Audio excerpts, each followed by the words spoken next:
बिस्मिल्लाहिर्रहमानिर्रहीम, अस्सलाम वालेकुम and a very good morning. Espresso में आपको खुशामदीद कहेंगे। मैं हूँ अरमला हसन और मैं हूँ इमरान हसन। इस उम्मीद और दुआ के साथ कि आप खैरियत से हैं और इस दुआ के साथ भी कि आपका दिन बहुत अच्छा गुजरे, आपको सुबह खैर कहते हैं और वेलकम करते हैं एक्सप्रेसो के ब्रांड न्यू एपिसोड के अंदर। कल का दिन भी बड़ा हैपनिंग रहा, खासतौर पे पाकिस्तान की इकॉनमी को लेकर कुछ बड़ी अच्छी खबरें रात गए आई जिन्होंने हमारा दिल बाग बाग कर दिया, गार्डन कर दिया। और सबसे अच्छी खबर इसमें ये थी कि हम जब हेडलाइंस दे रहे थे न्यूज़ चैनल तो वो ये कह रहे थे कि जी डॉलर बेचने वाले बहुत हैं, लेने वाला कोई नहीं है। ये सिचुएशन चाहिए हमें मार्केट में मुसलसल। कल बहुत अच्छा हुआ और रुपए ने काफ़ी इंप्रूव किया, डॉलर के सामने तकरीबन 15 रुपए तक इंप्रूव किया और उम्मीद ये की जा रही है कि अब ये इंप्रूवमेंट मजीद बेहतर होगी, क्योंकि कल मुशीर ख़जाना ने एक टीवी इंटरव्यू के अंदर बड़ी यकीन दहानी कराई कि अब हालात पहले से बेहतर होते चले जाएंगे। सो हमारे लिए इससे अच्छी खबर और कोई नहीं हो सकती कि डॉलर थोड़ा मजीद सस्ता हो जाए और बैनुल-अक़वामी मार्केट में तेल थोड़ा मजीद सस्ता हो जाए, तो मेरे ख्याल में काफ़ी हद तक हमारे जो मसाइल हैं वो हल हो जाएंगे। और चूंकि जिक्र अच्छी खबरों का है तो we have one more Commonwealth Games पे हम बड़ा बुरा भला कह रहे थे कि जी हमने इसको ज़्यादा डिस्कशन भी नहीं की और साथ साथ हमें इसको अच्छी खबर नहीं मिल रही। तो जनाब नू दस्तगीर के हवाले से अच्छी खबर आई है और कॉमन अच्छी खबर। बिल्कुल जी, नू दस्तगीर बट इनका पूरा नाम है और 109 प्लस किलोग्राम जो वेट लिफ्टिंग कैटेगरी है इसमें इन्होंने टाइटल जीता है। मजमूई तौर पर 405 किलोग्राम वजन उन्होंने उठाया। स्नैच में उन्होंने 173, जबकि क्लीन एंड जर्क में उन्होंने 232 किलो वजन उठाया। नू दस्तगीर 2018 में भी पाकिस्तान के लिए एक अदद ब्रॉन्ज मेडल जीत चुके हैं, जबकि गुज़िश्ता साल दिसंबर में होने वाली कॉमनवेल्थ वेट लिफ्टिंग चैंपियनशिप में उन्होंने सिल्वर मेडल अपने नाम किया था। लेकिन look at the journey, give up नहीं किया उन्होंने, मुसलसल पहले ब्रॉन्ज पे आए फिर सिल्वर पे आए और अब 2022 में फाइनली उन्होंने गोल्ड मेडल जीता है। उनका गोल्ड मेडल कॉमनवेल्थ गेम्स की तारीख में पाकिस्तान का सिर्फ दूसरा गोल्ड मेडल है। इससे कब 2006 में आपको याद होगा शुजाउद्दीन मलिक ने पाकिस्तान के लिए एक वेट लिफ्टिंग में तलाई तमगा जीता था और अब नू दस्तगीर बट ने ये किया है। शहबाज शरीफ साहब ने इस हवाले से उनको अप्रिशिएट किया और कहा वेल डन बट साहब। नू ने इस हवाले से अपने ख्यालात का भी इजहार किया, was very happy and excited. क्या कहा, सुना देते हैं। तो मैं अपने फादर को डेडिकेट करूंगा, ये उनकी 12 साल की मेहनत है जिसकी वजह से मैं आज ये मेडल ले सका। मैं उनका बहुत बहुत शुक्रगुजार हूँ। आइंदा से पहले इस तरह नहीं हुआ कि यहाँ पे स्टेडियम में पाकिस्तानी इतने ज़्यादा इकट्ठे हों और वो इतना सपोर्ट कर रहे थे। मैं उनका बहुत बहुत शुक्रगुजार हूँ कि वो इधर आए, उन्होंने कंपटीशन देखा और ये उन्हीं की सपोर्ट के साथ मैंने आज जो कंपटीशन है वो बड़े अच्छे तरीके से लड़ा। मेरी नहीं, मेरे फादर की मेहनत है जिसकी वजह से मैं यहाँ पे। जनाब इसके अलावा शाह हुसैन ने जूडो के -90 वेट कैटेगरी में भी एक मेडल पाकिस्तान के नाम किया। उन्होंने साउथ अफ्रीका के खिलाड़ी को नॉकआउट किया और ब्रॉन्ज मेडल अपने नाम किया। सो इस वक्त कॉमनवेल्थ में फाइनली कम से कम कहते हैं ना एक बुनी हो गई है पाकिस्तान की। दो हमारे पास गोल्ड मेडल आ चुके हैं, 2 मेडल्स आ चुके हैं, गोल्ड एक सिल्वर है, ब्रॉन्ज है। शाह हुसैन ने 4 साल पहले कॉमनवेल्थ गेम्स में सिल्वर मेडल अपने नाम किया था और उन्होंने ये जीत पाकिस्तान को डेडिकेट की है, जबकि शाह हुसैन के वालिद भी इस ओलंपिक्स में कांसी का तमगा जीतने का एजाज इससे पहले रखते हैं। सो क्या शानदार लेगेसी है, क्या शानदार अप्रोच है और क्या शानदार परफॉर्मेंस है दुनिया भर के सामने। हम दिल की अथाह गहराइयों से मुबारकबाद पेश करते हैं तमाम पाकिस्तानियों को, नू को, उनकी फैमिली को और जिस शख्स ने इसमें कंट्रीब्यूट किया। इसमें सबसे अच्छी बात यह है कि ये खिलाड़ी ऑब्वियसली हम जब भी यहाँ पे कहते हैं किसी भी स्पोर्ट्समैन की तो वो कंप्लेन ही करता है कि उसको फैसिलिटीज़ नहीं मिलती और अगर इन सब के बावजूद ये सिल्वर मेडल, ब्रॉन्ज मेडल या गोल्ड मेडल जीतते हैं तो ये हमारे लिए बड़ी अचीवमेंट। नू ने भी घर में प्रैक्टिस की, उनके वालिद साहब उनके कोच है, उन्होंने घर में ट्रेनिंग की है। माशाल्लाह हुकूमती कोई सरपरस्ती उनको रही नहीं है। डियर प्राइम मिनिस्टर, अगर आप आज उनको वेलकम कर रहे हैं, आज उनको मुबारकबाद दे रहे हैं, तो हुकूमती कोई सरपरस्ती इस एथलीट के साथ रही नहीं है। घर पे ट्रेनिंग करके गोल्ड मेडल जीता है, कुछ हो जाए लेकिन घर पे ट्रेनिंग करके गोल्ड मेडल जीता है। सो एक जानिब हमारे लिए खुशी, दूसरी जानिब हमारे लिए शर्म की बात भी है कि हम क्यों इन्वेस्ट नहीं करते अपने एथलीट्स के ऊपर, क्यों इनको आगे लाने के लिए पैसा इनकी तरफ क्यों नहीं लगाते और दीगर मामलात पे लगाते रहते हैं। खैर, I hope it's a good start of the show and the day as well. Programme बाकायदा शुरू करते हैं और दिखाते हैं हेडलाइंस। ममनुआ फंडिंग केस के फैसले के बाद इमरान खान के खिलाफ घेरा तंग। हुकूमत ने इमरान खान की नाअहली और पीटीआई पर पाबंदी के लिए कानूनी कार्रवाई का पूरा प्लान तैयार कर लिया। आज वफाकी काबीना से मंजूरी ली जाएगी। इलेक्शन कमीशन के खिलाफ तहरीक इंसाफ की जारहाना हिकमत अमली। इमरान खान ने चीफ इलेक्शन कमिश्नर पर साजिश में मुलव्वस होने का बड़ा इल्जाम लगा दिया। पीटीआई का आज इलेक्शन कमीशन के बाहर एहतजाज का ऐलान। रेड जोन बंद। IMF ना करते मान ही गया। पेश की शराइत पूरी करने पर कर्ज प्रोग्राम बहाल करने की यकीन दहानी। रवां हफ्ते कर्ज की मंजूरी के लिए एग्जीक्यूटिव बोर्ड का इजलास मुतवक्के। महंगाई 14 साल की रिकॉर्ड सतह पर पहुंच गई। सेगमेंट सफर शर्त में वकार अहमद मलिक दिखा रहे हैं वादी गिजर में मौजूद वादी यासीन की खूबसूरती। अखलाक अहमद को भी याद करेंगे जिनकी आज 23वीं बरसी है। प्रोग्राम में आगे बढ़ेंगे, भी आपको बताएंगे आज की बड़ी खबर।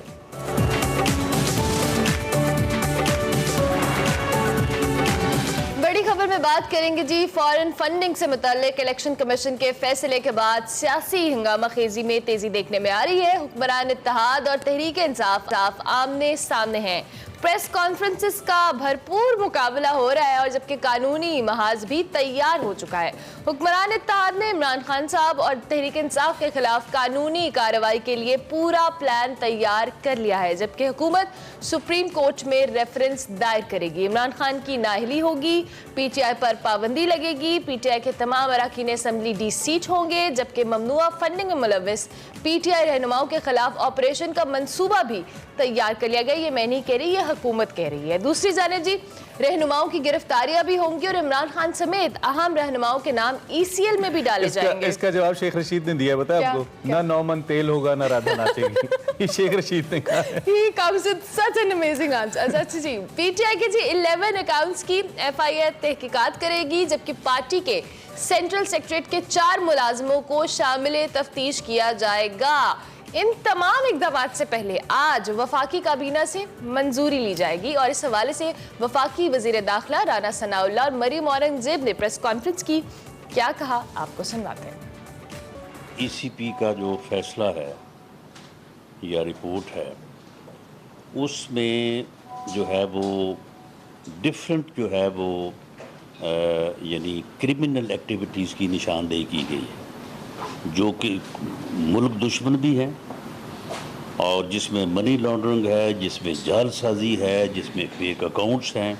अब उन कंक्लूजन्स की बुनियाद के ऊपर हम ये जायज़ा ले रहे हैं कि ये किस किस अदारे की जुरिस्डिक्शन है। गवर्नमेंट के ज़ुम्मे या गवर्नमेंट की रिस्पॉन्सिबिलिटी अगर मिसाल के तौर पे ये है कि वो PTI को डिक्लेयर करे कि ये फॉरेन फंडेड पॉलिटिकल पार्टी है और उस डिक्लेरेशन को जो है वो सुप्रीम कोर्ट में पेश करे और सुप्रीम कोर्ट जो है वो उसको अपहोल्ड करे। इसी एविडेंस की बुनियाद के ऊपर जो ECP के फैसले में है, तो ये ठीक है, ये कैबिनेट करेगी, ये कानून है।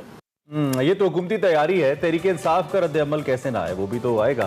फैसले में संगीन गलतियों की निशानदेही कर रही है तहरीक इंसाफ, कह रही है ये फैसला गलत है, अदालत में चैलेंज किया जाना है। आज तहरीक इंसाफ इलेक्शन कमीशन के बाहर एहतजाज करने का इरादा रखती है। गुज़िश्ता रोज़ साबिक वज़ीर आज़म और चेयरमैन तहरीक इंसाफ इमरान खान ने एक्सप्रेस न्यूज़ के प्रोग्राम तकरार में एंकर इमरान रियाज खान साहब को इंटरव्यू दिया और इसमें खुसूसी तौर पर गुफ्तगू की, मौजूदा सूरत हाल पर अहम सवालात के जवाब दिए, अपनी पोजीशन क्लियर भी की और बड़े बड़े कुछ इंकिशाफात भी किए, प्लान्स भी बताए। दूसरी जानिब हुकूमत के साथ साथ चीफ इलेक्शन कमिश्नर पर साजिश में मुलव्वस होने का इल्जाम भी इमरान खान साहब ने फिर लगाया।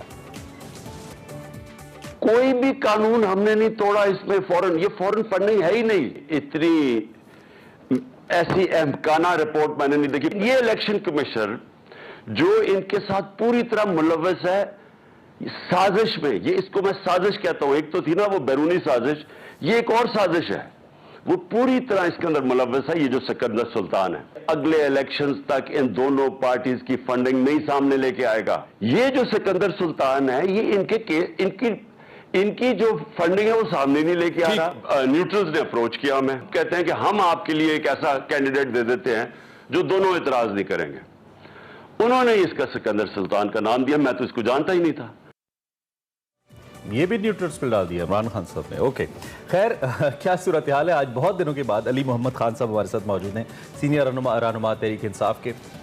उनसे हम बात करते हैं सारी सूरत हाल। पहली भाई गुड मॉर्निंग। सबसे पहले तो आप ये बताइए कि आप कैसे हैं? बड़े अरसे बाद मुलाकात हो रही है आपसे ऑन स्क्रीन। अस्सलाम वालेकुम। बहुत शुक्रिया जी, ठीक ठाक अल्हम्दुलिल्लाह। I hope you doing great to see you. अच्छा, सबसे पहले तो ये जो सूरत हाल सिचुएशन बिल्ड हो रही है, आज के प्लान पे बात कर लेते हैं। आज जो आपने कॉल दे रखी है, इसका बुनियादी तौर पे क्या मकसद है? और रिपोर्ट तो आपके खिलाफ जो आई है ये मुख्तलिफ डॉक्यूमेंट्स की बुनियाद पे आई है और बहुत सारे डॉक्यूमेंट्स को तहरीक इंसाफ ऑन भी करती है कि जी ठीक है हमने वो फंडिंग ली है, लेकिन आप उसकी जो शक्ल इलेक्शन कमीशन बता रहा है उससे आप इनकार करते हैं कि नहीं इसकी शक्ल वो नहीं है, ये नॉर्मल फंडिंग है जो हमें मिली है। तो क्या मकासद आज के एहतजाज के और क्या हासिल हो पाएंगे?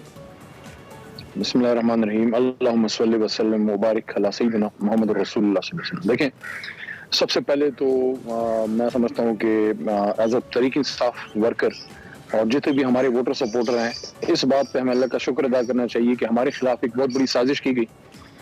और ये हमेशा से होता है कि जब कोई पॉपुलर जमात आती है और वो एग्जिस्टिंग स्टेटस को चैलेंज करे तो उसके लिए हर तरह के मसाइल खड़े किए जाते हैं। 2014 में धरने के दौरान जब हमने हुकूमत की नाक में दम किया हुआ था और डी चौक पे 129 दिन हम बैठे रहे, उन दिनों ये ड्रामा किया गया और ये अकबर बाबर साहब को अचानक जो है रात को ख्वाब आया, वो उठ खड़े हुए और ये फॉरेन फंडिंग का इल्जाम हम पे लगा। ये 8-8.5 साल हो गए जो पिटिशनर है उनसे लेके आज के दौर की इम्पोर्टेड हुकूमत जो कल की अपोजिशन थी, कुछ नाम नहाद सहाफी, कुछ अपने आप को जो बड़ा डेमोक्रेसी के चैंपियंस कहते हैं, वो कहते थे Tehreek Insaf foreign funding case. तो सबसे पहले तो अल्लाह का शुक्र है कि फॉरेन फंडिंग का इल्जाम धुल गया। ये जो है ममनुआ फंडिंग है, ममनुआ फंडिंग का केस है और ये हम नहीं, इलेक्शन कमीशन खुद कहती है, जिसपे हमें 100 एतराज भी हैं। तो एक तो वो जो सबसे बड़ा इल्जाम था वो खत्म हो गया, क्योंकि फॉरेन फंडिंग में पार्टी बैन होती है, आपके खिलाफ जो है आर्टिकल 17 की खिलाफ वर्जी के तहत कार्रवाई हो सकती है और उसके साथ साथ आपका इलेक्शन सिंबल वापस और रजिस्ट्रेशन खत्म। तो ममनुआ फंडिंग में अगर इल्जाम साबित हो, अभी तो साबित भी नहीं है, अगर साबित हो तो उसके बाद आपकी वो अमाउंट जो कोई मेंशन की जाती है उसको जब्त करने के बाद बाकी आप पार्टी जो है चलती रहती है। अब इसमें जो सबसे बड़े हमें एतराज है वो ये है कि एक तो इस्लामाबाद हाई कोर्ट ने इनको डायरेक्शन दी थी, इलेक्शन कमीशन जो हमारा हम सबका आईनी इदारा है, उसमें कुछ लोग गलत हो सकते हैं लेकिन इदारा हम सबका है और इसलिए हम कहते हैं कि इस इदारे को आप कंट्रोवर्शियल क्यों बनाते हैं। इस्लामाबाद हाई कोर्ट ने कहा कि आप तहरीक इंसाफ के साथ साथ मुस्लिम लीग नून और पीपल्स पार्टी का भी साथ ही इन्वेस्टिगेट करें ताकि ये सबका सामने आ जाए। हमारा तो हो गया, हमने 40,000 अकाउंट्स की डिटेल दी है और वो आपने सारा ड्रामा देख लिया होगा कि जिसमें पाकिस्तानियों को फॉरेनर्स और फॉरेन एजेंट्स डिक्लेयर किया गया और वो सारे अब खुल के सामने आ रहे हैं। हर रोज बल्कि हर घंटे के हिसाब से उनकी वीडियोस आ रही हैं जी। 40,000 में से उनको चंद 1-2-3 दर्जन लोग मिले, जिसमें से अक्सरियत वो लोग हैं जो पाकिस्तानी हैं। कुछ उसमें ऐसे भी हैं जैसे फॉरेन नेशनल हैं, हमारे पाकिस्तानी हैं, ओवरसीज पाकिस्तानी हैं, नासिर अदील साहब, उनकी वाइफ है शमिता शेट्टी साहिबा। अच्छा, वो हस्बैंड एंड वाइफ हैं, उन्होंने जॉइंट अकाउंट से पैसे भेजे। तो क्या एक पाकिस्तानी की यूएस नेशनल जो वाइफ हैं, जो कि इत्तेफाक से हिंदू हैं, क्या हिंदू होना जुर्म है या किसी पाकिस्तानी का वाइफ होना जुर्म है कि जॉइंट अकाउंट से पैसे भेजे और उस पर छुरी चला दी कि जनाब ये तो 27,000 हैं डॉलर्स हैं, तो 13,500 तो लीगल हो गए, 13,500 इलीगल हो गए। ये कैसे हो सकता है? या तो जॉइंट अकाउंट से आए हुए सारे लीगल हैं या सारे इलीगल हैं। इस तरह के ड्रामे किए गए। एक ये मैं 2014-15 से इस चीज को फेस कर रहा हूँ, मुख्तलिफ टीवी शोज में मेरे पे सवाल भी हुआ कि जनाब ये कोई इसराइली फंडिंग है।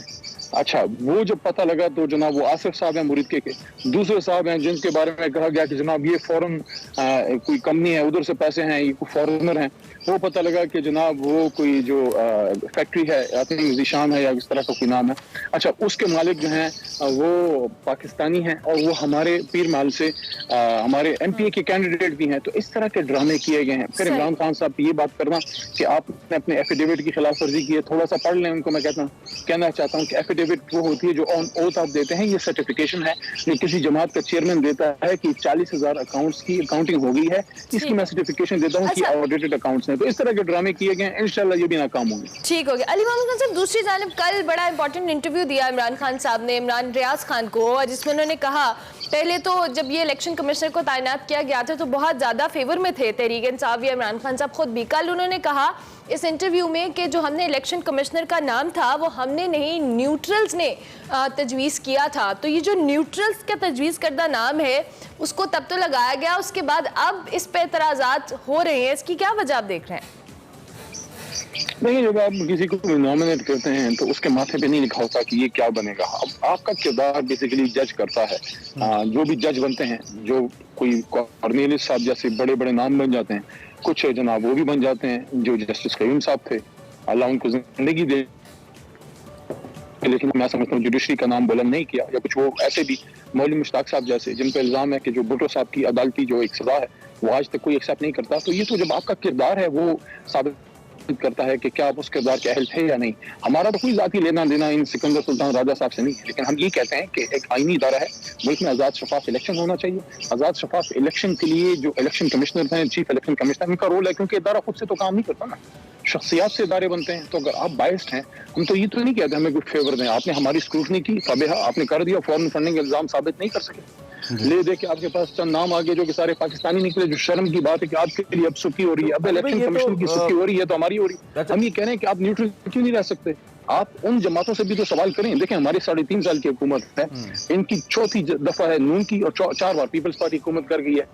इनसे आप क्यों सवाल नहीं कर सकते? क्या आपको मना किया गया है? आपके पर जलते हैं? एक नाम तो रात को इमरान खान साहब ने खुद मेंशन कर दिया कि ये न्यूट्रल्स की तरफ से आया था। और कौन कौन से अहम ओहदेदारान थे जो इमरान खान साहब न्यूट्रल्स के कहने पे लगाते रहे और आहिस्ता आहिस्ता नाम लेंगे? देखिए, ये तो वैसे ही आपने सवाल जो है वो कर दिया। जब मामलात आएंगे उस पर हम बात करेंगे, लेकिन आज हमारा एक पुरअमन एहतजाज है इलेक्शन कमीशन के सामने। और ये मैं आपको एक बात कर रहा हूँ, एज ए जिम्मेदार तहरीक इंसाफ के फॉर्मर एक्स मिनिस्टर के, एक वर्कर तहरीक इंसाफ आम पाकिस्तानी के, वैसे भी मैं आम पाकिस्तानी ही हूँ कि ज़ाहिर इस्तीफे वगैरह उनको पूरे पाकिस्तान में नंबर 1 पे मैं नजर आया। शायद मैं उनको ज्यादा प्यारा हूँ, इसलिए नंबर 1 पे इस्तीफा मेरा कबूल हुआ। मैं उस पर खुश हूँ कि जो काम हमने किया था मैं उस पर खुश हूँ कि पहला नंबर जो है वो ओपनिंग बैटिंग मेरे हवाले। इतनी मोहब्बत से साहब ने आपको दावत तकरीर दी, इतनी मोहब्बत से, और आपने उस तकरीर में फिर वो ऐसी वायरल हुई तो फिर आपका तो बनता था। चले, उसका इनाम मुझे मिल गया, मैं इससे बड़े नाम की तवक्को करते हैं, कोई बात नहीं। लेकिन मैं ये कहना चाहता हूं कि हमारी बात आपसे पहली बार हो रही है। दैट तकरीर वाज अमेजिंग, मतलब पार्टिसिपेशन से हट के, या लेकिन हमें मजा बड़ा आया था उसको सुन के। खैर, getting back to the topic, अब ये बताइए कि एक जानिब तो आप तैयारी कर रहे हैं, दूसरी जानिब सुप्रीम कोर्ट में हुकूमत भी जा रही है, और हुकूमत ये भी इरादा रखती है, नवाज शरीफ साहब ने कल इत्तेहादी हुकूमत को ये कहा है कि आप 48 घंटों में रेफरेंस भेजें और फुल बेंच फुल कोर्ट बैठे इसके ऊपर सुप्रीम कोर्ट का, और वो इस पे फैसला करे। तो अगर ये सूरत हाल बनती है और फुल बेंच बन जाता है तो इस पे फिर क्या हिकमत अमली होगी आपकी? लेकिन सबसे पहले तो आज अगर कोई काबीना की इंपोर्टेड लोगों की हुकूमत हो रही है जो अगयार के इशारों पे नाचते हैं, उनको सबसे पहले तो ये करना चाहिए कि अपने मफरूर लीडर को बरामद करने के लिए वो कोई कार्रवाई करें। वो बंदा अदालत से इश्तहारी है, मफरूर है। मैं मियां नवाज शरीफ साहब की बात कर रहा हूँ, और साथ साथ इसाक डार साहब की लग गया हाथ, उनको भी गिरफ्तार करके इधर लेके आए, क्योंकि अदालतें उनको बुला रही हैं। तो सबसे पहले तो ये नेक काम करें। दूसरा, ये भी कोई हमें जवाब दे कि पाकिस्तान की काबीना चाहे इम्पोर्टेड है, जैसे भी अब जैसे तैसे एक काबीना बैठी है, ये एक मफरूर से जो है डायरेक्शंस कैसे लेती है।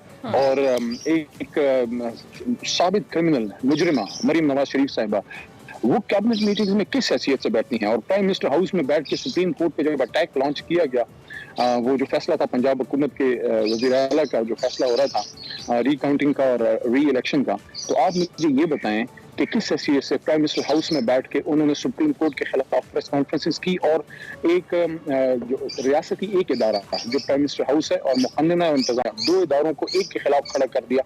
पहले अपने जवाब देना, फिर हमसे सवाल करें, और जितने सवाल करेंगे उतनी जवाब आएंगे। अवाम की अदालत में भी आप शर्मसार हैं, इंशाल्लाह अदालत में भी शर्मसार होंगे। ये सारी ठीक हो गया। अलीमान का दूसरे, आज आप लोग जो एहतजाज तो करने जा रहे हैं इलेक्शन कमिश्नर के बाहर, राना सनाउल्लाह साहब कहते हैं उन्हें इत्तलात हैं कि आप लोग धावा बोलने वाले हैं रेड जोन में, तो ये इस धावे के हवाले से भी बता दें। और क्या अगर कोई पाबंदी ऑब्वियसली है रेड जोन में जाने, तो आप लोगों का कोई इस तरह का प्लान है? हमारा पुरअमन एहतजाज है, और ये अपने ही इलेक्शन कमीशन ऑफ पाकिस्तान के बचाव के लिए है, इलेक्शन कमीशन के खिलाफ नहीं है। इलेक्शन कमीशन में कुछ लोग ऐसे हैं जो उसको गैर जानिबदार नहीं रहने दे रहे और उसको as a political tool use कर रहे हैं पीडीएम के। तो हम उसके खिलाफ हैं, और उसमें हमारे जो पार्लियामेंटेरियंस हैं जो सेनेट में अभी मौजूद हैं, वो भी एहतजाज के लिए आएंगे। उनका भी राइट है as a Pakistani, as a senator, as a parliamentarian को अपना एहतजाज पुरअमन जो है वहाँ से कोई वॉक उन्हें करनी आनी है। हम लोगों ने इधर से एहतजाज करना है, जहाँ तक अलाउ होगा वहाँ तक हम एहतजाज पुरअमन हम करेंगे। अगर कोई ज्यादती की गई तो उसकी जिम्मेदार हुकूमत होगी। हमारा एहतजाज पहले भी पुरअमन था, आज भी पुरअमन है, और आइंदा भी पुरअमन होगा इंशाल्लाह। और आखिर में ये भी बता दें कि अब ये जो हुकूमती प्लान है आपको नाअहल करवाने का, इन केस अगर कुछ ऐसा कानूनी तौर पे फैसला आ जाता है, लेट्स सपोज एक सिचुएशन डिस्कस कर रहा हूँ, ऐसा कुछ फैसला आ जाता है, तो तहरीक इंसाफ का लाएमल क्या होगा? पार्टी पोजीशन को लेकर या लीडरशिप पोजीशन को लेकर आपका लाएमल क्या है? क्या कोई प्लान बी है आपके माइंड में, या आप किसी प्लान बी के बारे में अभी सोचना ही नहीं चाहते? जो जिंदगी में कामयाब होते हैं वो हमेशा प्लान ए पे अमल करते हैं। प्लान बी ज्यादातर चोर दरवाजे वाले करते हैं।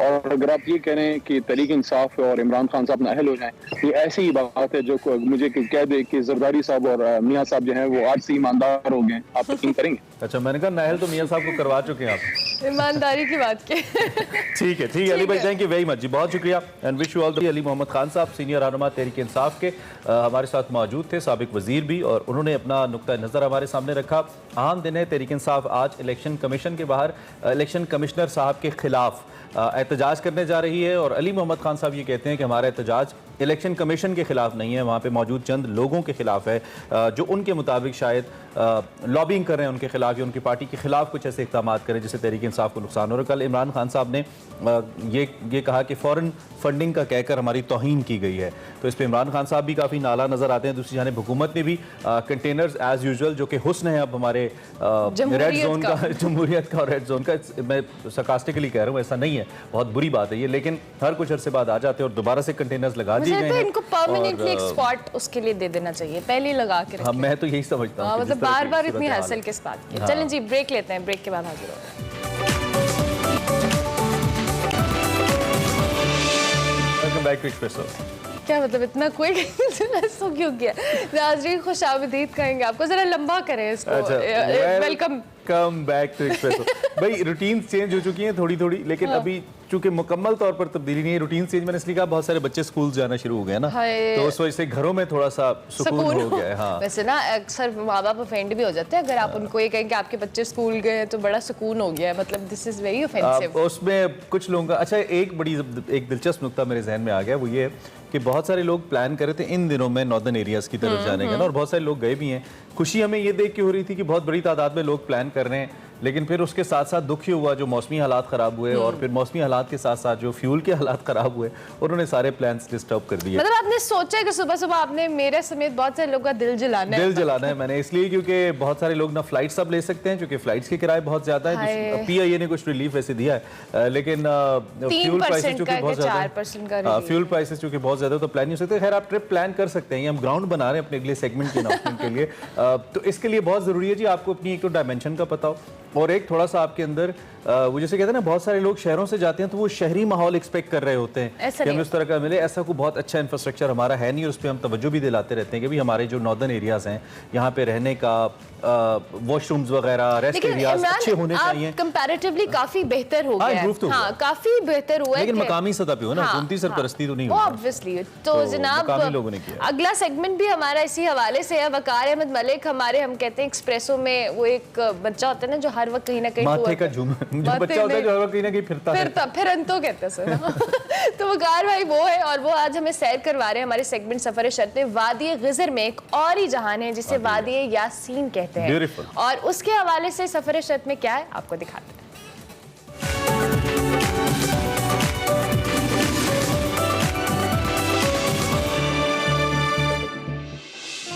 सिलसिला हिंदू कुश में फैली वादी यासीन मुनफरिद है, बहुत मुनफरिद है। कहा जाता है कि यासीन वादी का असल नाम यसन था, यानी वादी यसन, जो बाद में यासीन कहलाया। ये वादी गिलगित से 148 किलोमीटर के फासले पर वाक़ है। वादी यासीन अपने अंदर एक जहान रखती है, ट्रैकर्स के लिए इंतहाई पुरकशिश है। वादी गिज़र की इस वादी में भी साफ़ो शफ़ाफ पानियों की बोहतात है। वादी यासीन के शुरू में ही एक जगह आती है जिसका नाम ज़ियारत है। यहाँ रॉक्स एंड रिवर जैसी खूबसूरत जगह है। दरिया किनारे रॉक्स एंड रिवर अपने मुनफरिद खानों, मेहमान नवाजी और बिल्कुल फितरी लैंडस्केप के हवाले से शोहरत रखता है। आइए दरिया के किनारे नाश्ते की मेज पर कुछ मकामी दोस्तों से गुफ्तगू करते हैं। पस मंजर अगर ये हो, यानी पानी का बहाव हो और एक खूबसूरत सी आवाज़ मुसलसल आ रही हो पानी के बहाव की, और एक दरिया है जो कि बहता जा रहा है और ख़ूबसूरत आपको आवाज़ भी आ रही है, हवा भी चल रही है, तो ये तो पस मंज़र हुआ।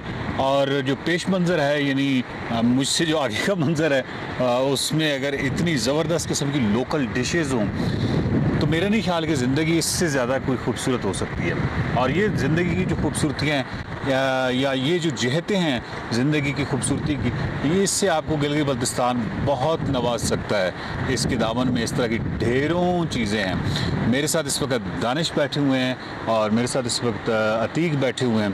थोड़ी सी इनसे बात करेंगे नाश्ता करने से थोड़ा सा पहले, क्योंकि ये नाश्ता लेके आए और अमेजिंग बहुत ही ज़बरदस्त किस्म की चीज़ें हैं इसमें। इसमें से एक चीज़ जो अतीक मुझे बहुत ही, यानी कल जब मैंने नाश्ता किया था तो मेरे जहन में था कि मैं नाज़रीन को ज़रूर बताऊंगा, वो है मतलब शहद जैसी एक चीज़ है, शीरीनी, ये वाली चीज़। ये क्या है? ये असल में सर दूध को हम एक मलमल के कपड़े, शहतूत कहते हैं, ठीक है, उसको मलमल के कपड़े में डाल के उसका रस निकालते हैं। आपने मलमल के कपड़े में उस सारे को डाल के उसके बाद उसको करके इस तरह रस निकालते हैं। फिर वो उस रस को हम उबालते हैं, इतना गाढ़ा करते हैं, बस अपने हिसाब से थिक और वो करते हैं, उसको गाढ़ा करते हैं। हाँ, उसमें कुछ मजीद शुगर तो नहीं ऐड करते? नहीं, इसकी अपनी मिठास, इतनी ज़्यादा मिठास, ज़बरदस्त। हाँ, ये कम से कम 3-4 घंटे में बनती है, स्लो आंच पे बनाते हैं। हाँ, अच्छा, बिल्कुल स्लो आंच पे इसको पकाते हैं, हल्का हल्का चम्मच चलाते रहना है। और ये ऐसी आला चीज़ है कि मतलब इसमें मैंने इसको कल मिक्स करके खाया था, ये जो मलाई होती है इसके साथ भी, और इसको शहद के साथ तो फिर पता नहीं क्या हो जाता होगा, लेकिन ये है कि खुद ही शहद से ज़बरदस्त है। दानिश, आपने डेवलपमेंटल स्टडीज़ में क्या मास्टर किया? मैंने डेवलपमेंट स्टडीज़ में मास्टर्स किया हुआ है सर। ठीक है जी सर। तो क्या सीखा आपने अपने टूरिज़म सेक्टर के हवाले से, गिलगित बल्तिस्तान के हवाले से? सर टूरिज़म के हवाले से तो फ़िलहाल तो यासीन जो है ये इनिशियल स्टेज में है, तो जो एज़ कम्पेयर टू अगर हम सिकरदू या हुंजा देखें, क्योंकि सिकरदू में अभी इंटरनेशनल फ़्लाइट्स आ रहे हैं तो वहाँ से इंटरनेशनल टूरिस्ट का फ़्लो बढ़ गया है। अभी यहाँ पे तो इस तरह यहाँ पे कह सकते हैं कि थोड़े पहले फैसिलिटीज़ का इशू था, लोग थोड़े इनको काउंसलिंग नहीं थी टूरिज़म के बारे में कि टूरिज़म में कितना पोटेंशियल है, ये कितना मतलब कि इकॉनमी में को बढ़ाने में रोल अदा कर सकती है। लेकिन अभी लोगों में शऊर आया है तो वो थोड़ा, ताकि टूरिस्ट के लिए मुख्तलिफ जगहों में, जैसे हम लोगों ने हट्स बनाया है, कई कैंपिंग साइट्स बना रहे हैं, तो ये बना के अपने लिए एज इनकम जनरेट कर रहे हैं।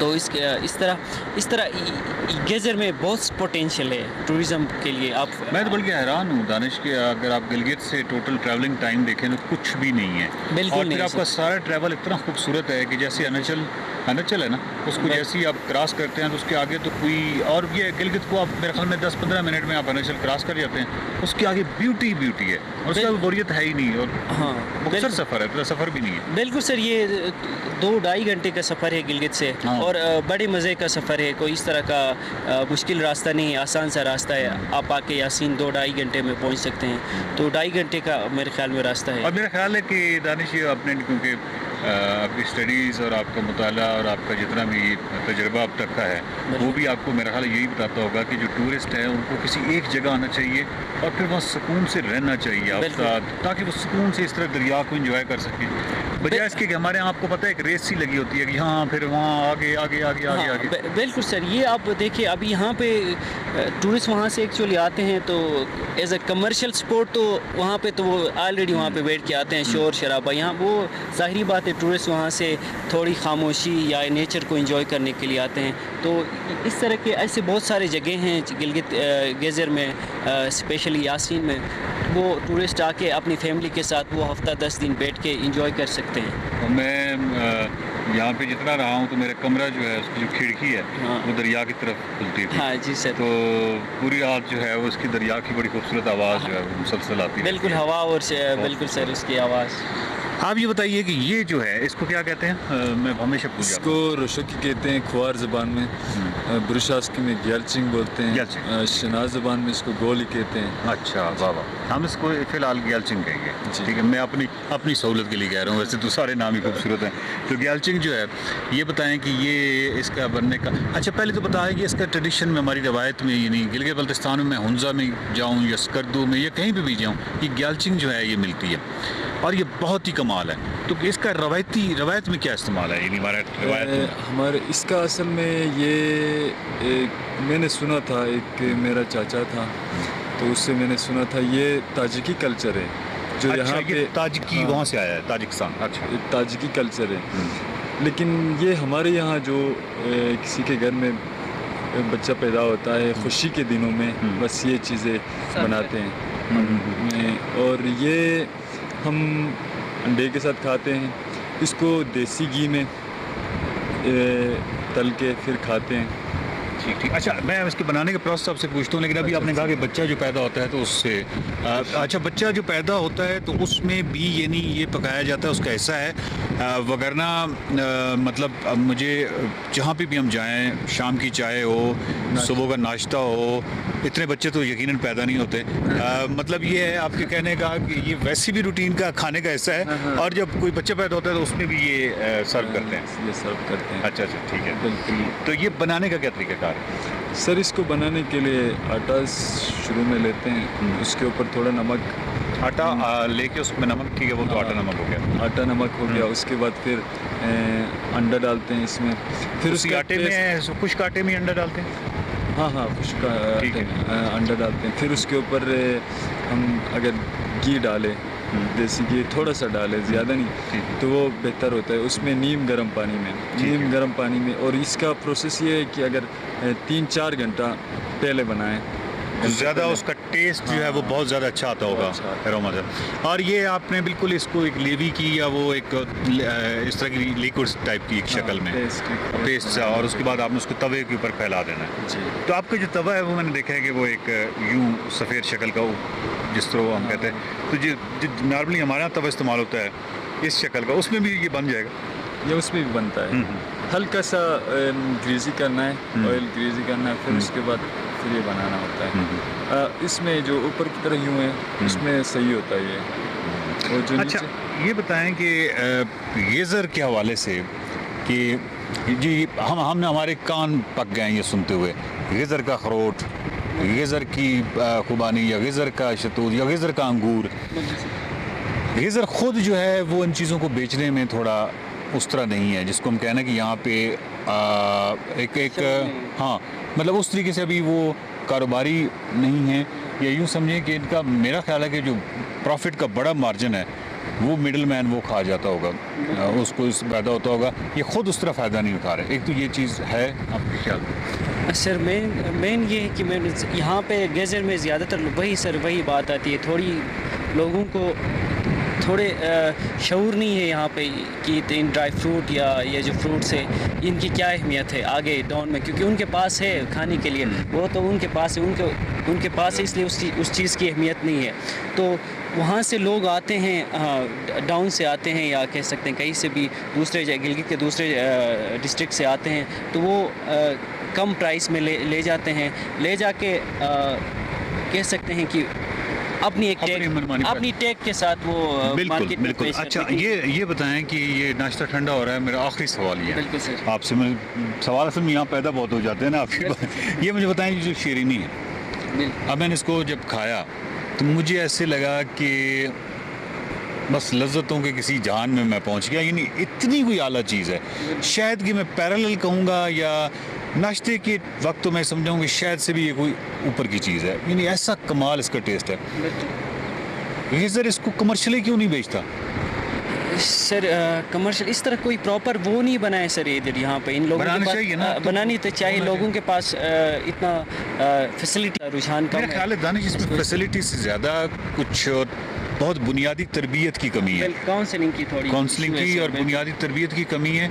कई दफ़ा बहुत चीज़ें बहुत सादा होती हैं, मसलन इसी को बना के इसको आपने बॉटल में कैसे करके और बेचना है, इंटरनेशनल मार्केट में बिल्कुल ले जा सकते हैं अगर ये हम इसका कोई प्रॉपर एक प्रोसेस बनाए जिसमें हर घर से वो लोग उसको कलेक्ट करें और इंटरनेशनल लेवल पे करें। ये न सिर्फ हमारे लिए सिर्फ नाश्ते में इंटरटेनमेंट का एक बाइस है, बहुत सी बीमारियों के लिए आप गला वगैरह गला आपका अगर गले में खराज या दर्द होता है तो उसके लिए ये बहुत ज़बरदस्त। अच्छा दानिश, आप और अतीक, मेरा एक प्रॉब्लम है, मुझे जब कोई देख रहा होता है ना तो मैं नाश्ता नहीं कर सकता, तो ये जो नाजरीन है ये हमें देख रहे हैं तो मैं तो नाश्ता नहीं कर सकता। अच्छे से। तो हम नाजरीन को थोड़ी देर कहेंगे आप थोड़ा साइड पे हो जाएं ताकि हम नाश्ता कर लें। बिल्कुल सर, है ना?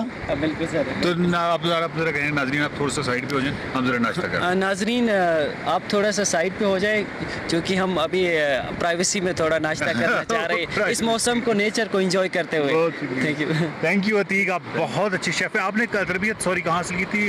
सर मैं पिथम से मैंने किया था। एग्जैक्टली, मेरा उस्ताद मोहतरम सर असद थे, तो बहुत बड़े शेफ हैं। और आप कराची से? जी जी जी, बहुत अच्छे। आप इसमें कोई शक नहीं कि आपके हाथ में कमाल जायका है। और मैं अपने तमाम दोस्तों को और तमाम लोगों को कहूँगा कि जब भी यासीन आए तो यहाँ ज़रूर रुक के ये जो शीरीनी है ना, इसको आपने टेस्ट करना है और फिर मुझे दुआएं देनी है। तो अब हमें आप साइड हो जाए, हम नाश्ता करें।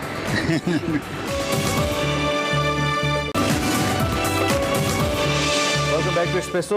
एक ट्रिब्यूट हमने देना है, लेकिन उससे पहले कोविड के हवाले से कुछ खबरें आ रही हैं जो कि बहुत अच्छी नहीं है, इसलिए मुसलसल इस पर नज़र रखे हुए हैं और आपको आगाह रखे हुए हैं। गुज़िश्ता 24 घंटों के हवाले से कोरोना के 789 नए मरीज़ रिपोर्ट हुए हैं। NIH पाकिस्तान के मुताबिक जो मस्बत केसेस की शरह है ये 3.6% तक रही कोरोना की पिछले 24 घंटों के दौरान, और 160 मरीजों की हालत कौमी इदारा सेहत के मुताबिक कोरोना की वजह से तशवीशनाक। जो डेथ्स रिपोर्ट हुई हैं वो 4 हैं, जबकि केसेस जो हैं 21,741 जो टेस्ट हाँ जी बिल्कुल कंडक्ट किए गए, जिसमें पॉजिटिव केसेस जो थे वो 789 थे और इस 3.63% इसकी रेशो है।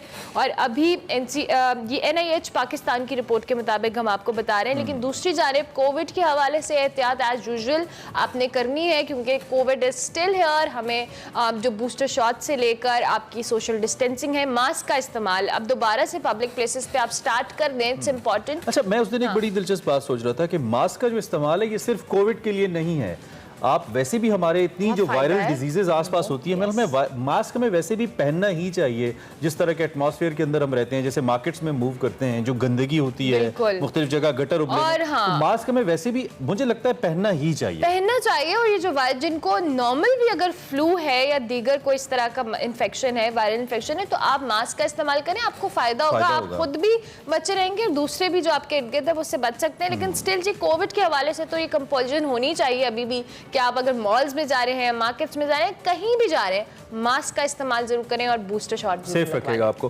और अल्लाह हम सबको सेफ रखे। आगे बढ़ते हैं और इससे पहले कि हम ब्रेक पे जाएं, शोरा फाक गीत, मुख्तलिफ कई गीत गाने वाले हमारे बहुत ही फेवरेट, बहुत ही ज़बरदस्त आवाज़ रखने वाले इखलाक अहमद साहब, उनको मदाओं से बिछड़े आज 23 बरस बीत गए। 1946 में पैदा हुए इखलाक अहमद साहब ने 70 और 80 की दिहाई में पाकिस्तानी फिल्मों में अपनी शानदार आवाज़ का जादू जगाया। सावन आए सावन जाए जैसे बेहतरीन गीत गाए।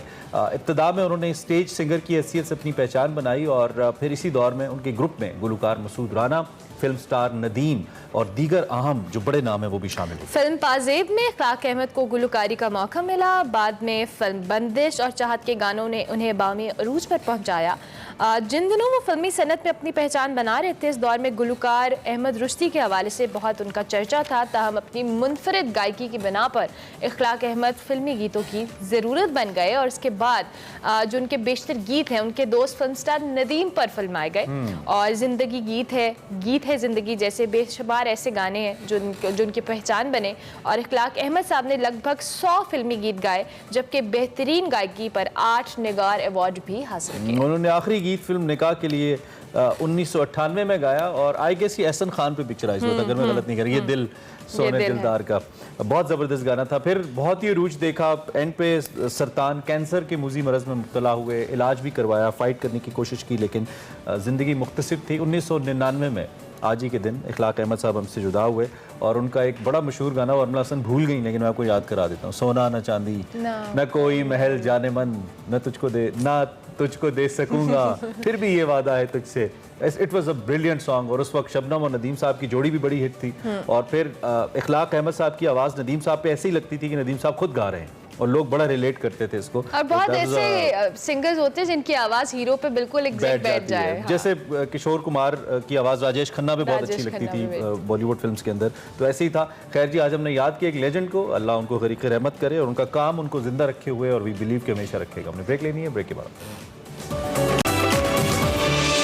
Welcome back. अब आपको हम कॉफ़ी पिलाएंगे, बिल्कुल कॉफ़ी पिलाएंगे और कॉफ़ी में, और इसमें आज आपकी मुलाकात साइम अली से कराते हैं, एक्टर भी हैं। मॉडल भी हैं। देखते हैं आज इनसे क्या बात होती है और कप ऑफ कॉफी। बिस्मिल्लाहिर्रहमानिर्रहीम, अस्सलाम वालेकुम and a very good morning to all of you. दोस्तों, ओवर कप ऑफ कॉफ़ी की एक नई एपिसोड है और आज मेरे पास एक ऐसा मेहमान आने वाला है, बल्कि अगर ये कहा जाए कि आज हम एक ऐसे मेहमान के घर आए हैं जिनको आपने फैशन डिज़ाइनिंग की फील्ड में बहुत अच्छा काम करते हुए देखा। आपने उनको मॉर्निंग शोज़ का हिस्सा बनते हुए देखा। उन्होंने बहुत सारे शोज़ किए, लेकिन फिर उनको समझ में आया कि नहीं, मेरे अंदर एक एक्टर है। हमारे आज का मेहमान का ताल्लुक़ लाहौर से है। कैसे वो लाहौर से कराची गया, क्या वो नेपोटिज्म का शिकार हुआ, क्या उसको कोई मुश्किलात ज़िंदगी में फेस करनी पड़ी है, नहीं, ये सारी बातें हम जानेंगे सैयद साइम अली से। अंदर जाते हैं, नाश्ता करेंगे और हार्ट टू हार्ट क्वेश्चंस करेंगे। मेरे साथ रहिए।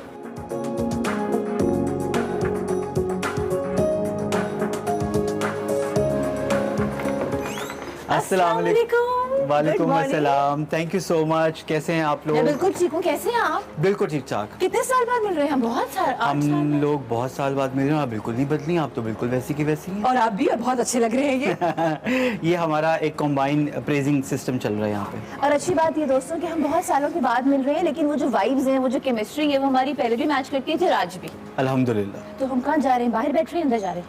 आप लोग मेरे ड्राइंग रूम में आ रहे हैं। जी हाँ जी, प्लीज आइए। After you. Thank you. Saim, 9 साल से आप अपनी इस मंजिल को पाने के लिए कोशां हैं। ये सफ़र खूबसूरत रहा या मुश्किल था? मुझे लगता है कि इंसान में वो रंग ही तब लगते हैं जब वो मुश्किलों का सामना करके निकलता है। तो इन मुश्किलात के ऊपर ज़रूर बात करेंगे, बिकॉज हम सब की कहानी है और आई थिंक एक कहानी नहीं होती, हमारी ज़िंदगी तो कहानियों से भरी हुई है। बिल्कुल। तो आज कोशिश करूंगी मैं कि आप लोगों ने जो इतने सवालात भेजे हैं साइम के लिए, वो मैं इनसे जान पाऊँ। पर पहला प्रोजेक्ट स्क्रीन पर कब किया और वो कैसे करने का मौका मिला? बचपन से ही शौक़ था अदाकारी करने का, डांस करने का। मेरी वालदा जो थी वो फ़ैशन डिज़ाइनर थी और वालिद साहब ने उनको कमर्शियल साइड के ऊपर जाने की इजाज़त नहीं दी। Where I played my cards and तो बस कि मुझे शोहरत मिल जाए बस। लेकिन उस वक़्त का जो साइम था और आज जो साइम है, वो दो मुख्तलिफ इंसान हैं। क्योंकि तब मुझे शोहरत पाने का बड़ा शौक़ था, लेकिन अब मुझे अच्छा काम करने का बहुत शौक़ है। मेरा जो पहला स्क्रीन जो प्रोजेक्ट था वो एक मॉर्निंग शो की शक्ल में था। मैंने एक मॉर्निंग शो होस्ट किया था नूर बुखारी के साथ, गुड मॉर्निंग ज़िंदगी के नाम से, और वो बहुत ही चर्चे में आया। लोगों ने उसको बहुत पसंद किया और वहाँ से मुझे लगता है सही मायनों में मेरे सफ़र का जो है वो आगाज़ हुआ। पहला ऑडिशन कैसे हुआ था? मैंने कोई ऑडिशंस कभी दिए ही नहीं। साइम बहुत अरसे से किसी शो में नज़र नहीं आते। बेसिकली जब मैं कराची गया ड्रामास करने के लिए, तो वहाँ पे मुझे पता लगा ये कि मॉर्निंग शो आर्टिस्ट अलग है और ड्रामा आर्टिस्ट अलग है, और वो बैरियर ब्रेक करना मेरे लिए बहुत ज़रूरी था। क्योंकि मेरा जो फोटे था वो एक्टिंग था। लोगों ने अब से कुछ अरसे से पहले तक मुझे आर्टिस्ट तस्लीम किया ही नहीं था कि ये एक्टिंग भी कर सकता है या ये एक्टर है। सबको लगता था हाँ ही इज़ इनटू फैशन, बड़ा स्टाइलिश है, कपड़े अच्छा पहनता है, मॉर्निंग शो पे आता है तो रौनक लगा देता, दैट्स इट। वो छाप जो थी वो ख़त्म करना बहुत ज़रूरी थी और उसके लिए मुझे अपने आप को उन तमाम शोज़ से अपने आप को दूर करना था, जो कि मेरे ऑडियंस जो आपके फैंस बन जाते हैं इस दौरान में, वो मुझे मिलते थे मॉल्स में, एयरपोर्ट पे, तो कहते थे आप आते ही नहीं हैं, आप हमें आपको इतना देख के मज़ा आता था। तो बस मैं उनको यही कहता हूँ, इंशाल्लाह मैं आपको एक डिफरेंट कैरेक्टर या डिफरेंट साइम आपको नजर आएगा। तो बस फिर ड्रामास की ज़िंदगी शुरू हो गई। तो जब आप फैशन डिज़ाइनिंग कर रहे होते थे, you made your good name also, तो क्या तब भी ध्यान जहन में अदाकारी होती थी? बिल्कुल। अदाकारी का जो मैंने जैसे कि आपको बताया, वो कीड़ा जो है वो बचपन से ही काटा हुआ था। I always wanted to become an actor. और फैशन भी मुझे लगता था कि मेरे अंदर कोई बहुत ही कूट के भरा है। तब से लेके अब तक मुझे नॉमिनेशंस मिली और अब मुझे मोस्ट स्टाइलिश एक्टर का अवार्ड भी मिल गया। एक बहुत ज़बरदस्त बात आपसे शेयर करता हूँ सारा, उससे पहले आप प्लीज़ कॉफ़ी लीजिए। प्लीज़, हम कॉफ़ी भी लेते हैं, ब्लैक कॉफ़ी है जी। बिल्कुल। अच्छा, एक और चीज़ भी है, बहुत सारी बातें करते रहेंगे। साइम को मैं बहुत अरसे से देख रही हूँ। Saim, you still look the same माशाल्लाह से। क्या है ये? Is it a botox, fillers है, ये वर्कआउट है? You have to be really honest, ये क्या है? मुझे जानना है। मेरी मामा की होम रेमेडीज़ हैं। क्योंकि मेरी जो वालदा हैं, शी इज़ वो जुबैदा आपा चली गई और उनको छोड़ गई हैं। बस ऐसा लगता है मुझे। तो कोई एक ऐसी चीज़ जो अगर हमारे दोस्त देख रहे हैं और आप उनको बता सकें कि एंटी एजिंग के लिए अगर आप ये इस्तेमाल करें तो आपकी स्किन टाइट रहेगी, ऐसा कुछ है? हमें वो चीज़ें कभी बीमार नहीं करती सारा जो हम खाते हैं। हमें वो चीज़ें ज़्यादा बीमार करती हैं जो हमें अंदर ही अंदर खा रही होती हैं। वो कहते हैं ना कि वो बातें खा गई मुझको, वो बातें खा गई मुझको जिनको कभी मैं पिया करता था।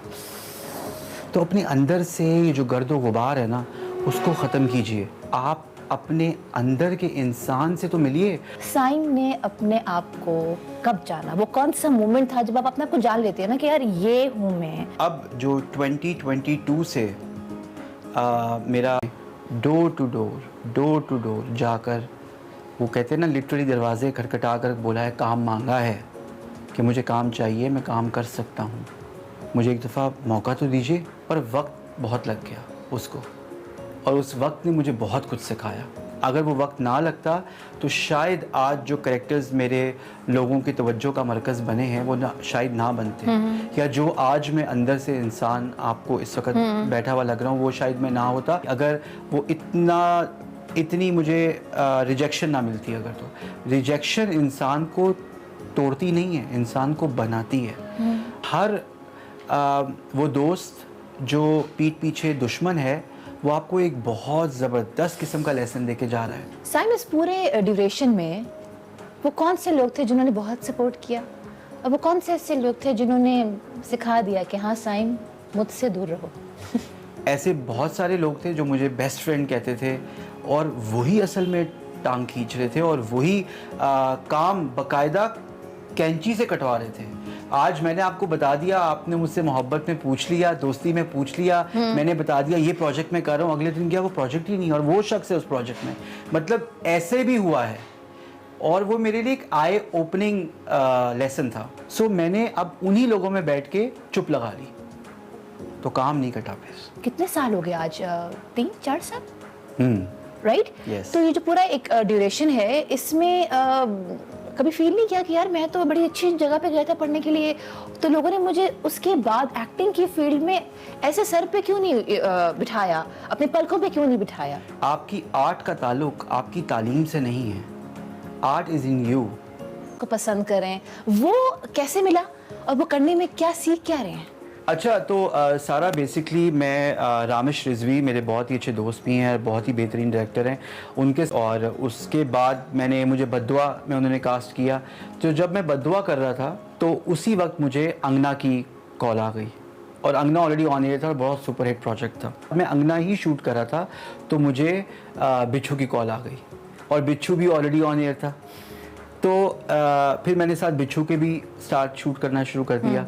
और मिकाल तब एक कैरेक्टर था जो 20-25 एपिसोड में आना था, वो एक 80 एपिसोडर प्रोजेक्ट था, और फिर उसने स्कॉलरशिप लेनी थी और उसने चले जाना था मुल्क से बाहर। और वो character while I was doing बिच्छू, मुझे रामिश रिजवी ने ज़ख्म, अभी उनका सुपरहिट ड्रामा गया है, उसके लिए कास्ट कर लिया। साइम, ड्रामा, फिल्म या TV show, which one is close to your heart? I would say drama. Film मैं कर चुका हूँ, मैंने इश्क पॉजिटिव की थी नूर बुखारी के साथ। अच्छा, बात करेंगे कुछ अवार्ड शोज के हवाले से। दुनिया भर में अवार्ड शोज होते हैं, आपको लगता है कि पाकिस्तान में मेरिट की बुनियाद पे अवार्ड्स दिए जाते हैं, या एक लॉबी सिस्टम है, एक नेपोटिज्म का एक ज़माना है? What do you think? Pakistan में ही नहीं, सारा दुनिया भर में मुझे लगता है कि वो जो क्या कहते हैं पर्ची सिस्टम, तो उसका भी सहारा ले लेते हैं लोग, और लिया जाता रहा है हमेशा से। और ऑफ कोर्स मेरिट पे भी लोगों को अवार्ड मिलता है। This is the award? Yes, ये जनाब अवार्ड है, ये लंदन में हुआ था जी, ये यूके में अवार्ड्स होते हैं। और मेरा झूठी ड्रामा बहुत हिट हुआ था, डायरेक्टेड बाय रामिश रिजवी, और इकरा अजीज थी उनमें मेरे साथ, यासिर थे। इस आर्टिस्ट को कितनी चोटें ऐसी लगी हैं कि जिसने खड़ा किया उसको, और कोई एक ऐसी चोट जो याद है कि यार ये हो गया था, मैंने कहा कि अब तो मैं खुद खड़ा हूँगा?